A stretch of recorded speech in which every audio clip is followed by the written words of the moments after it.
రేణుక ఎల్లమ్మ తల్లి జ్యోతిష్యాలయం. ఎటువంటి సమస్యలకైనా ఫోన్ ద్వారా జ్యోతిష్యం చెప్పబడును.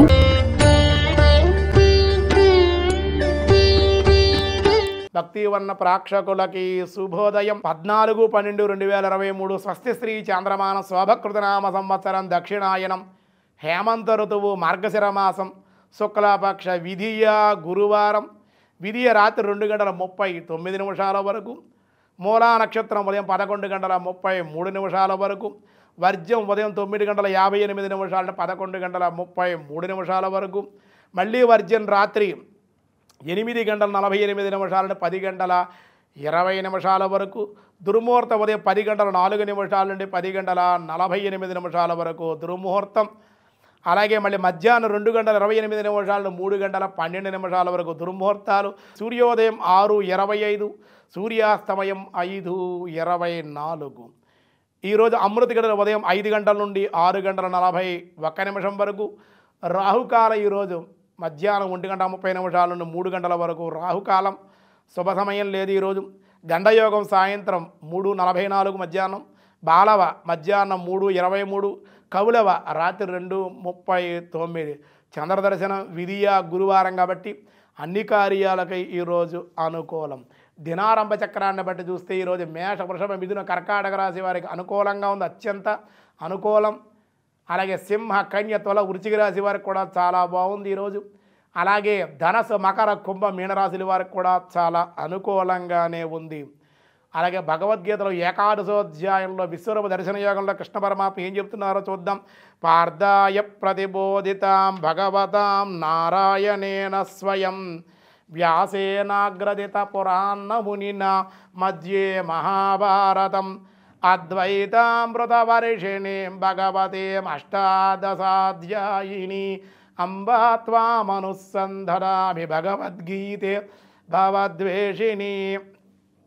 నమః పురస్తాదధ పృష్ఠితస్తే నమోస్తుతే సర్వత్ర ఏవ సర్వ అనంత వీర్యమిత్రమిక్రమస్త్వం సర్వం సమశోషి తతోసి సర్వం.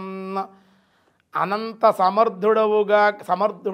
సమర్థుడైనటువంటి వాడా, నీకు ఎదురుగా ఉండి వెనక నుండి నమస్కరించి అంతటా నువ్వే ఉన్నావు. ఎక్కడ నమస్కారం చేయాలి నాకు అర్థం కావట్లేదు.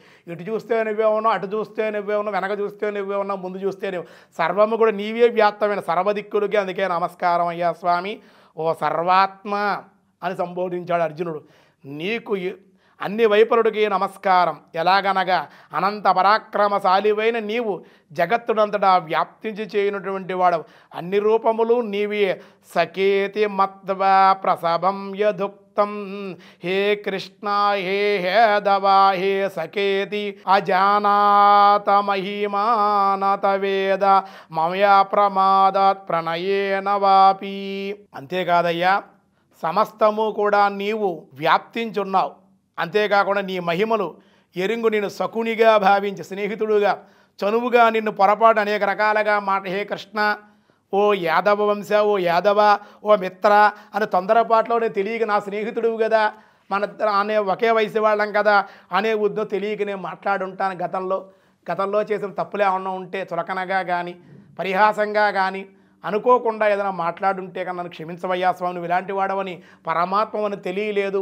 నా స్నేహితుడువు, నా సకుడవు, నా సకుడిని క్షమించినట్లుగా, స్నేహితురాలను క్షమించినట్లుగా ఓ కృష్ణ నన్ను క్షమించవయ్యా అని స్వామిని వేడుకుంటూ ఉన్నారు. ఇంకా ఏం జరిగిందనే విషయాలు రేపు చూద్దాం. ఈరోజు స్వస్తి. సనాతన ధర్మం ప్రపంచానికి ఒక వరం లాంటిది. సనాతన ధర్మం యొక్క గొప్పతనాన్ని మేము untold stories from Hinduism, Vedic facts, ధర్మ సందేహాల ద్వారా మనలో చాలా మందికి తెలియని విషయాలు చెప్తూ జాగృతి పరిచే ప్రయత్నం చేస్తున్నాం. సనాతన గొప్పతనాన్ని చాటేందుకు వీడియోస్ను లైక్ చేయండి, అలాగే షేర్ చేయండి. సబ్స్క్రైబ్ చేయడం ద్వారా మాకు సపోర్ట్ ఇవ్వండి. అలాగే మీ అభిప్రాయాలను కామెంట్స్ రూపంలో పంచుకోండి.